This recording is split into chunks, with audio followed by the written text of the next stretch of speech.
Hey guys, how's it going? Hope you're doing well. My name is Crown, and today I'm going to read you some very interesting stories that I hope that you're gonna love. And now, without further ado, let's go! I'm not really a Redditor, but a friend of mine helped me to set up this account and type this story out. I apologize for how long it is, but once you've read it, you can see how convoluted the HOA was in my area. I live in a neighborhood that an HOA was formed in over a decade ago. I was essentially raised by my grandparents because my own parents really did not want me and just wanted my little sister, whom they repeatedly said was the one they did not regret. I was born from an accidental teen pregnancy, and my parents showed very little love for me. So from the age of 10, my grandparents raised me, and they left me their house when they passed away. I never married, just wasn't interested. But I'm a bit of a paranoid man with keeping supplies stocked. When COVID hit, I already had a generous supply of soap, sanitizer, toilet paper, paper towels, disinfectant, bottled water, canned food, medical supplies, and even whiskey. Still keep all that well stocked, but it was from years of buying that stuff little by little. I also have a generator and a generous supply of filled propane tanks for heat, and some insulated sleeping bags. I wish I had a wood stove too, but the house wasn't built with one. The HOA and I also did not get along. My grandparents turned down their invitation to join, and so did I when I inherited the house. Most of the time the HOA left me alone. However, back then the president would come to our door to say something whenever he had a bone to pick with us. It never got him far, and I did kind of find it amusing to see how my grandpa would send him packing. When the pandemic hit, word spread about my stash of supplies. I willingly shared some with my neighbors and friends, but certainly not with anyone on the HOA board, as they have been a thorn in my family's side for years. When the HOA was formed, they demanded for months that my grandparents join, and they had the balls to try numerous underhanded tactics, all of which I documented in various ways. They thought they could pick on an elderly couple and say they were members whether they liked it or not. They stated rules that they completely made up and repeatedly threatened us, even saying they would come into the house to take away our guns because the HOA did not approve of any firearms. We checked their bylaws and there was nothing about guns on it. In fact, they were trying to force the same thing on some of the other residents, all of whom fought back. And that fake bylaw was soon dropped when there was talks of rebellion. But the HOA still didn't leave us alone. I convinced my grandparents to let me install CCTV cameras so I could catch every further interaction of the HOA board, showing up demanding my grandparents join and threatening them. This turned out to be a very good idea, as the HOA attempted to have all three vehicles towed from my grandparents' driveway. We confronted the tow driver truck that was attempting to take my grandparents' old wagon, and he said to take it up with the HOA, as they were authorized to tow from them.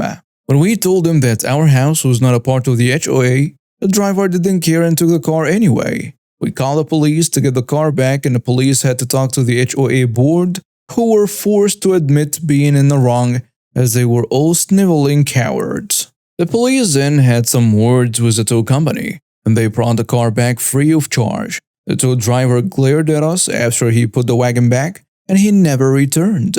Well, that incident was the final nail in the coffin, and my grandpa started a lawsuit against the HOA board for harassment, and when their lawyer saw my pile of evidence, he told them to just settle out of court. The HOA paid the court and lawyer fees, and my grandparents got a few grand on top of that.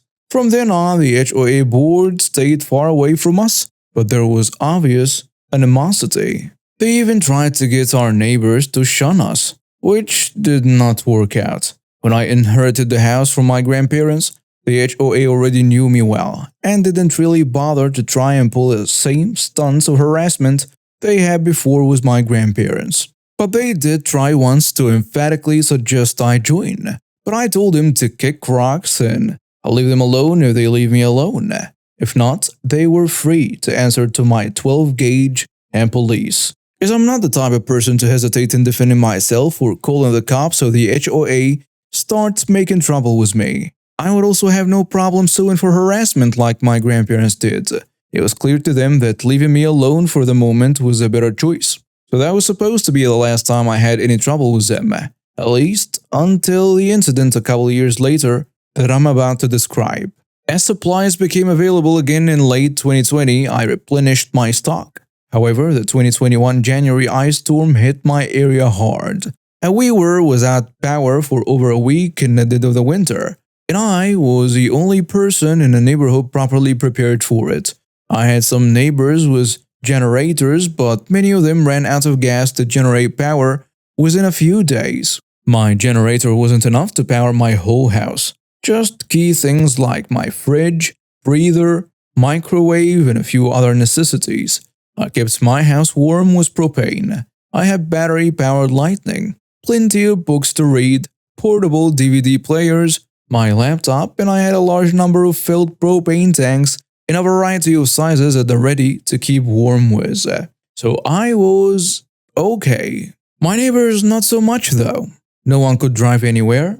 It was about minus 15 Fahrenheit degrees outside, if not colder. There was debris everywhere from fallen trees. The ground was covered in a sheet of very slippery ice that was on top of snow. And there were many fallen trees, some of which completely blocked the roads. My next-door neighbors, who are friends of mine, were having a very hard time keeping warm. At the time, they had a baby who was only a few months old at the time, and they were not prepared for the outage at all. And there was one more family across the street whose house had a tree fall on it. So I invited both families into my home. I also took in a retired elderly couple from a few houses down that were freezing because they had no form of heat. All those people stayed with me for the duration of the outage. I invited the first family over right after the power went out because I knew they were not prepared. And the family whose house was damaged by a tree, I brought over while the storm was still going on in the middle of the night. When the tree landed on their house, it took out an entire section of it and exposed the inside of the house to the elements. The father of the family came to me in a panic and I tied a rope to my Porsche and we made our way to his damaged house to get his family back to mine. We used the rope to pull ourselves back to my house because of all the ice, darkness, and storming frozen winds. I managed to get the whole family over, and after the storm was over, they also brought what supplies they had, including more propane, another generator, and more gasoline they've been storing. That all went pretty far for heating and powering my house.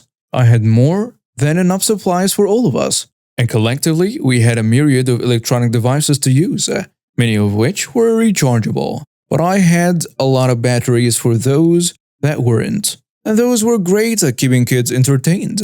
They also had handheld gaming devices of their own we were able to keep charged thanks to that generator. I wasn't used to living with other people since my grandparents died, but it felt good to help them out. Then there was the elderly couple down the street I referred to as George and Gracie that came to stay with me too. They were good friends of my grandparents, so I checked in on them and found they had no heat without electricity. They were sitting in a running car just to use a heater in that. George had just barely managed to chip off enough ice to get the car door open so they could sit in it. I brought them in and they sort of became like the temporary grandparents of the house and helped look after the kids.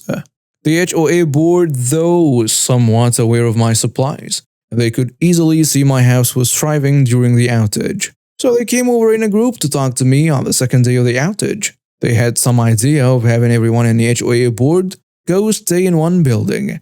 And they wanted that building to be my house because I already had supplies and heat. I told them that I wasn't hosting their group in my home. I was already taking care of 2 families and an elderly couple not related to me.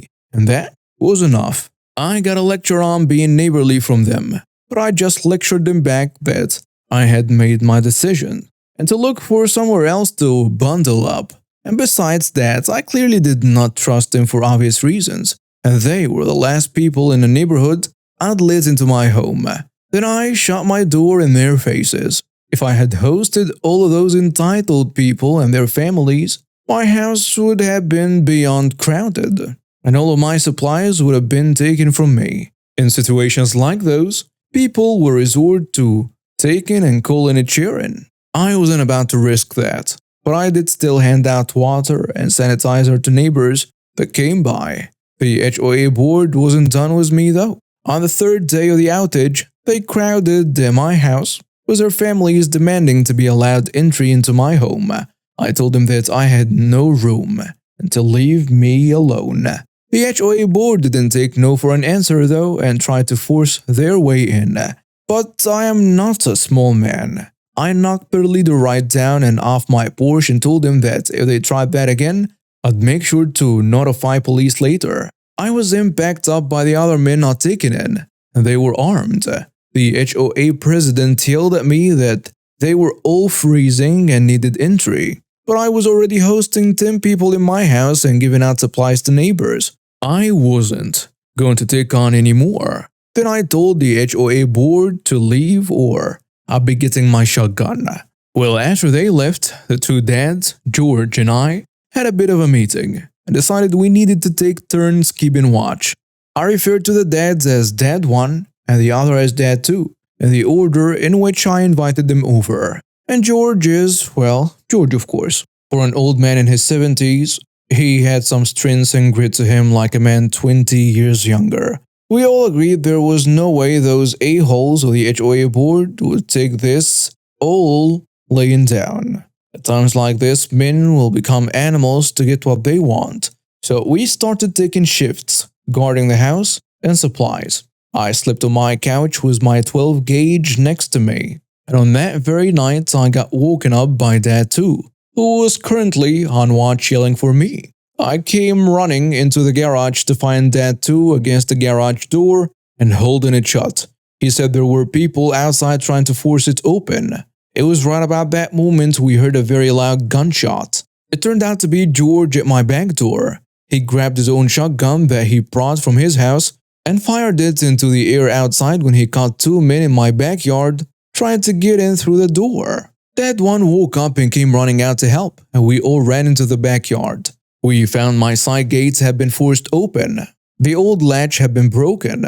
We made our way out front from there and saw roughly 10 people trying to run across the road with weapons in hand, like bats, claw hammers, and crowbars. And they were repeatedly slipping and falling on the ice that covered the road. All of them were the HOA board members and the people related to them, like their teenage sons or brothers. We blinded them all with 1,000 lumen flashlights and ramped them up at the edge of the sidewalk. We had them all drop their weapons, and George mused we should break a few of their fingers just to scare them a bit more. They all begged us not to report them to the police, and I said to never come back or the next time somebody might get shot. They skittered off like frightened children trying to run across an ice rink. We did a makeshift repair on my gate to keep it closed, and the rest of the week all four of us spent nights on guard. We played lots of cards and board games, drank whiskey, and did regular patrols around the house. No one from the HOA board came back to bother us. There was an occasional knock for help from someone needing something though. The neighbors were really needing water and I was running out of it. So I'd taken to melting ice in pots and boiling it with an electric hot plate, then filling jugs. I gave several of my neighbors clean drinking water. The rest of the outage was otherwise uneventful until the thaw kicked in and more stuff started falling as the ice broke apart. When the ice and snow had all cleared up, the widespread damage was pretty evident. It took the county months to clean up all the debris. We found out later that the other neighbors had followed our example and basically banded together 3 or so families per home to try and stay warm and share supplies. Pretty much the whole of the HOA board wasn't welcome to join in since they were hated by pretty much everyone by that point.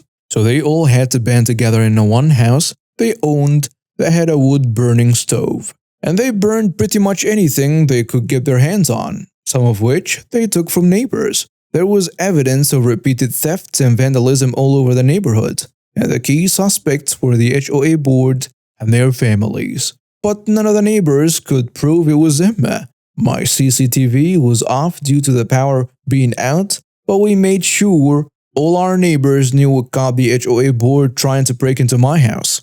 After the power was finally back on, there was a lot of work to do, like Dad 2 making an insurance claim to fix his house. Dad 2's family actually ended up staying with me for a while longer before the home repairs could really get started.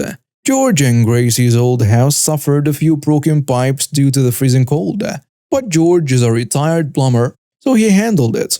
A large limb had fallen on Dad 1's car and did enough damage that it was later considered totaled.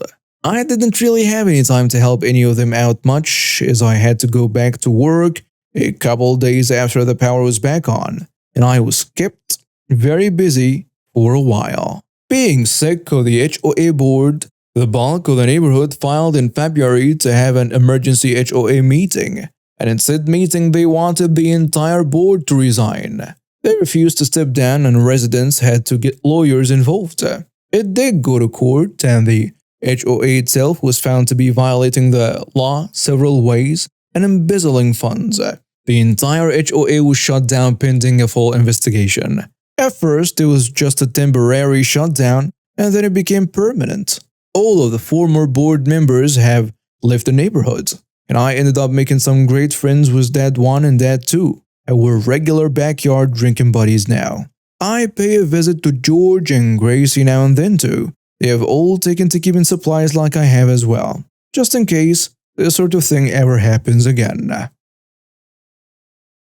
I'll start this off by saying my ex is vindictive as hell. We've been fully divorced since about right before the pandemic started. We sold the house we shared, and I didn't have to pay her alimony because she cheated, and we're in an at-fault state. It has been messy since the day, all of the stereotypes. First the sopping and then trickled through saying I love you. It was just one time, okay, it was 2 years. And then the gaslighting followed by I'm going to take you for everything. Before packing her stuff and walking out. I feel like I never really knew the woman my ex was in all the time we were together. We were married for 5 years and together for 7. And in 2 of those 5 married years she had affairs with 3 other men. The final one being a foreign businessman of some sort, from what I could find out. Yes, I got tested for STDs and was thankfully negative. Yes, she got pregnant by the final AP, and no, I didn't sign the birth certificate because I found out about all the affairs before the baby was born thanks to a call from the first AP. My ex tried to go full scorched earth on me, but since we live in and were married in an at-fault state, she lost. We didn't pay equally into our house, and the equity was divided 70-30. So I got a pretty good cash payout when I sold our marital home to put as a down payment on a different house closer to my job. It's a bit of a downgrade, but suits a single guy in his 30s like me just fine. My ex did show up to my house once, but I refused to let her in. She witched at me that I'd financially ruined her in a divorce. I said that if she was fully willing to do that to me first. And the witch had the audacity to say it should have been my life screwed over and not hers. I laughed so hard and said it was karma. She yelled that she'd sue me for what was rightfully hers. I said if she was going to sue me, then to go ahead and sue me. It would end up the same way in court because she has nothing but a false sob story. She was a cheater and not me. I'm no angel, but I did not do anything to her, and she was the one who ruined our marriage. She then said she'd tell everyone she could that I abused her. I said I'd sue her for defamation if she did, and I was recording our interaction and had those words saved to my phone. She went wide-eyed and her jaw dropped, the look people are calling the surprised Pikachu face. Then I asked why she was there, if not to just try and make trouble. Because she had a new man in her life that knocked her up. She just huffed at me and said he isn't around much, and she's stuck in a tiny apartment living off his child support till he comes back. It was immature of me, I know, but I did a bit of playing the world's smallest violin. She yelled at me to go screw myself, and I yelled back that I'd sooner do that than her anytime. She raged at me and then got in her car to leave. I haven't seen her since. There is an HOA in my neighborhood, but I was not legally obligated to join it because the last owner of my house was not a member. I made sure of that through a real estate lawyer as well. The HOA had no grounds to force me to join and were not happy about it. The HOA president would show up with forms every week for the first month demanding that I sign them. Then she threatened to take me to court, to which I had to get a CND sent to her from my lawyer to make her stop that. So she started harassing me by looking for an infractions she possibly could to report to the city. An inspector came out several times and found nothing wrong. In fact, I offered one of them a burger while grilling, and they graciously accepted. Did I mention the HOA hates barbecues and parties that aren't approved in advance? Well, they do, and I like to grill when the weather is good. And my neighbors actually love me for it because I invite them over. I had the police call on me several times for noise complaints because I was playing music on a Saturday afternoon while having my friends over. The HOA president I caught trespassing once when she was trying to peer into my windows. I called the police, but she denied ever doing it. So I got cameras. She hasn't trespassed since, but I still got repeated passive-aggressive letters saying my cameras were not an approved addition to my house. Some months ago, I started getting letters for fines in the mail, and when I contacted the HOA, their representative claimed they had it on record that I joined and needed to pay all fees effective immediately. I told them that was not possible. Then they emailed a scanned copy of the forms, and they had a signature on them, but it was not mine. It was very similar in some ways, and I recognized right away as being my ex's handwriting. She knew what my signature looked like, but it was a loose imitation at best. I got in touch with a lawyer right away over the forged signature, but the HOA still demanded to go to court. It took 7 months before that happened. Meanwhile, they were stacking unpaid fines against me weekly and were threatening to put a lien on my house. We went to court and the HOA president looked very smug, but my lawyer pointed out how the signature wasn't the same as mine. It was very inconsistent in the various forms. I'd never allowed the HOA president to my house, and I'd never requested the forms. The idiot HOA president actually slammed her palm on the table and said it was still binding. But when pressed where the fraudulent signature came from, she admitted my ex-wife called the HOA and they sent her the forms, then got them back in the mail signed. But then she actually claimed she thought I'd signed them. But judge looked at her and asked if she was serious. She confirmed she was. The judge then asked how a woman I was no longer married to, even lived with me in my current residence, was supposed to have any bearing on whether or not I joined her HOA. She went quiet and I could see the "oh crap" look on her face as the hamster wheels were turning and she seemed to finally mentally put the pieces together. My lawyer then counterclaimed that what the HOA did was blatant fraud. Illegal actions must be taken, and they were. I countersued the HOA for the emotional distress of the harassment I'd gotten since moving in, which I had lots of proof of. That won me about 10 grand after lawyer fees that I decided to put towards my mortgage. The HOA president was removed from her throne.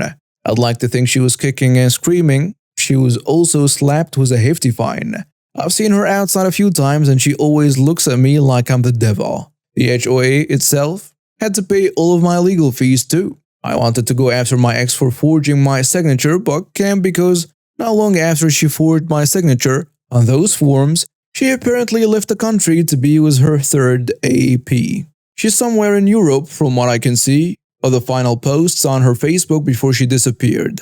So I can't do anything against her unless she ever returns to the US. So that was a wash. I'm not getting letters from the HOA anymore though, and the new president has promised to keep things completely cordial from now on. I still don't feel like I got much of a win in this though. Other than a 10k payout, it all felt like a huge waste of time. Date. The wheel turns, but the hamster is long dead.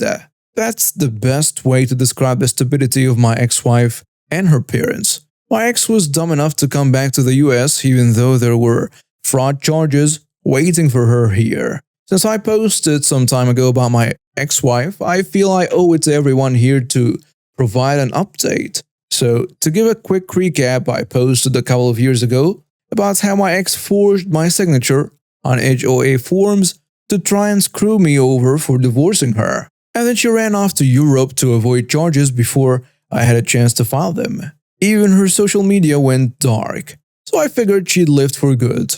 However, her affair partner who'd knocked her up eventually kicked her and their kids out. Then they came back to the US after my ex begged her parents to buy them tickets home.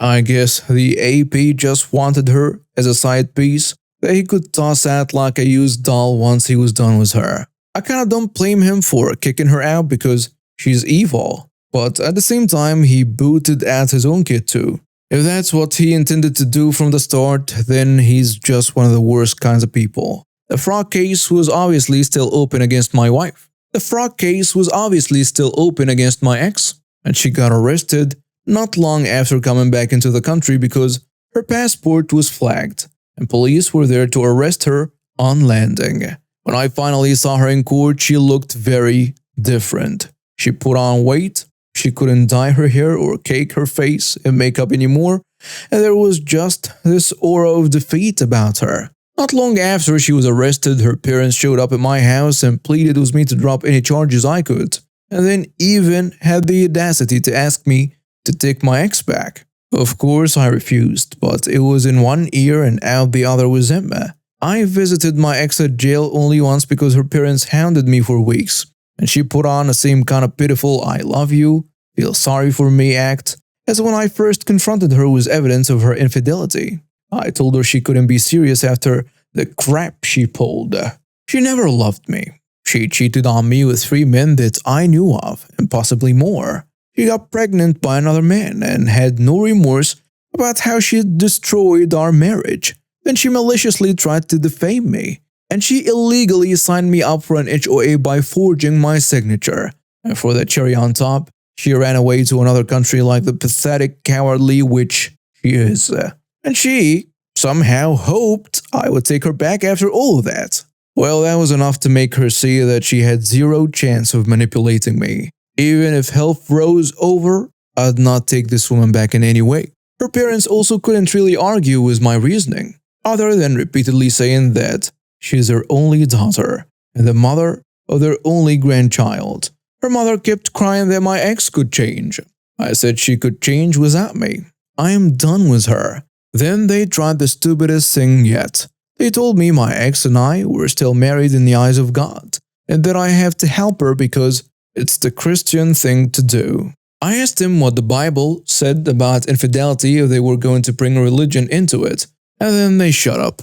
I then slammed the door in their faces. They still hounded me till I called the police on them, and then got my lawyer to send a CND to my ex's parents to stop trying to contact me or I'd file charges against them too. That finally stopped them. But I do kinda wonder if they will try to pursue child support from the father of my ex's kid, since they are stuck raising them now. If that's even possible, with the father being in a different country and all, and on the move a lot from what I heard. My ex could not be bailed out of jail by her parents because she was denied that option, since already being guilty of fleeing once. And even if she did have a SIP bail, I bet it would have been so high. There is no way her parents could have paid it. My ex originally pleaded not guilty, but I think her lawyer convinced her to change it to guilty for a lesser sentence. The only problem for her was the judge presiding over the trial was a real hard A. And they charged my ex with felony fraud for forging my signature and mailing it, as well as knowingly fleeing the country to avoid charges. She got hit with a decent sentence of nearly a decade behind bars, no parole. By the time she gets out of prison, she will be 42 years old. She broke down sobbing on a floor and had to be dragged out. I won't miss her. I think justice was served. I wasn't ecstatic about it or anything because I'd emotionally moved on from that woman long ago, and I'll become happier because I've been dating a great woman for the past 6 months. She's a single mom and works as a clerk. Honestly, I already think I love her more than I ever did my ex. Her son seems to like me a lot too. His own dad is someone I haven't heard great things about, If anyone was still wondering about the HOA though, they have kept their promise and left me alone. But I've heard that behind closed doors, the old boards that were all inevitably replaced hate my guts because I basically started their downfall. Yes, the entire board was eventually replaced, and the new board is running things far better now. Fines nearly stopped, monthly dues were lowered, several rules were removed from the CCNRs, and the street has been a happier place for a year now. I worked as a shift night manager at a local chain pizzeria for some time in my college years. I was hired by Owen, the franchise owner. My store GM was Jay, but he spent most of his time at our new store. There were two other managers, Amy, who was day shift manager, and Bill, who was not officially a manager but worked on Amy in my days off as a shift manager. This store was probably the most crime-ridden place I'd ever worked. They actually had a second drawer just for the case you got robbed. My first solo night, my driver was stabbed during a robbery while getting into his car. Sometime during my first months, the store both got robbed and was broken into. Now, we were only a few blocks from the county jail, the sheriff's office, state police post, EMS garage, and right across the street from a firehouse. But that did not seem to discourage those looking for a quick buck. So shortly after the store got robbed, I found an old urn-style coffee maker in storage and got an idea. The next day on my way to work, I stopped at the local service supply store, picked up some coffee cups with lids and a little dry erase board.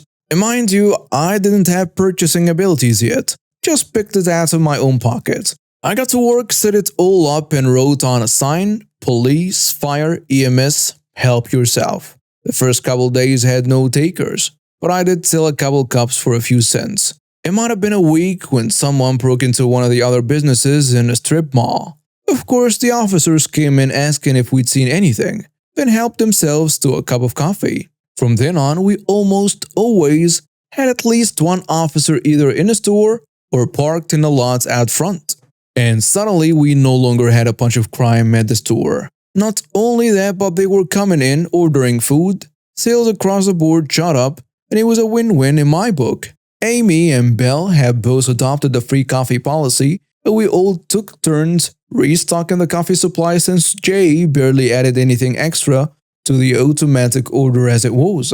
Third month's woes. We had a store meeting every month. I got in first, fired up the urn, and waited as Amy, Belle, and Jay trickled in for the meeting. Amy, Bill, and I all had a cup of coffee as Jay went through usuals and then laid into us on the coffee. Jay says, "We're not giving away any more of my coffee." Amy, Bill, and I looked at each other and we said, "We've been buying the coffee and cups. It's no loss to you, and sales are up." "Yeah, we're not a coffee shop and it costs me $1 for every cup. You can't give away $1 all the time." Me knowing full well it was closer to a dime per cup, I said, "Once again, you're not buying the coffee. Here is a receipt with my card on it." This went back and forth a couple rounds. Amy and Bill tapped out when Owen walked in. Owen wanted to start some type of club card program like buy a card, then 5 pizzas, get a free pizza. This is when it hit me. I'd combine club cards and coffee. As soon as the meeting was over, I ran to the back and quickly designed a punch card. I put both punch cards and coffee into the point of sale system. From that day on, I sold 2 club cards. The first, aforementioned pizza club, the other, a coffee club. 12 coffees for $1.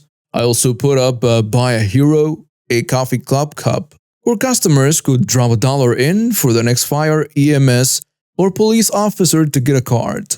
And it was very popular. The best part was that the POS coffee got automatically placed on the order. No need to ask Jay to approve something extra. And we could show Jay how much each cup actually cost. The heroes still got free coffee, along with a lot more customers. Jay went from thinking he was losing money on coffee to actually losing money on coffee. Owen did not care because club cards were selling. We did so well the rest of our stores had to start carrying coffee as well. My department has the option to work from home, which most of us do around 3 days a week. Most of us live within 10 minutes of the office and commute less than 5 miles. When we go to in-person meetings with clients straight from our houses, we used to be able to charge the mileage of that trip minus our normal commute. Fair enough. Your employer isn't going to pay you to commute. Since I only live 2 miles away from the office, this wasn't usually a big deal. But today, some bigwig in their infinite wisdom decided that they need to dock us 25 miles per trip if we go to any meeting straight from home, because working from home is a privilege and they had to punish us somehow. That's more than my commute has ever been. Even when I lived in freaking farming country and commuted to this same job in a city. And the trips to my meetings are almost never in excess of 25 miles, even round trip. So basically, we won't be getting reimbursed for our trips unless the total miles for the day is over 50 miles. Everyone is livid, especially now that the gas costs a fortune. Our mileage checks weren't even outrageous to begin with. I was making maybe an extra $30 every 2 weeks. And the funniest part, we're allowed to work part of the day from home and part of it from the office. So from now on, we're all gonna be stopping at the office for a hot minute before we go to meetings, costing us maybe an extra 10 minutes out of our day so we can get paid for doing our jobs. Never mind the fact that many of the distances to meetings are even shorter when we go straight from our houses because our client group is assigned geographically based on where we live to be more efficient and,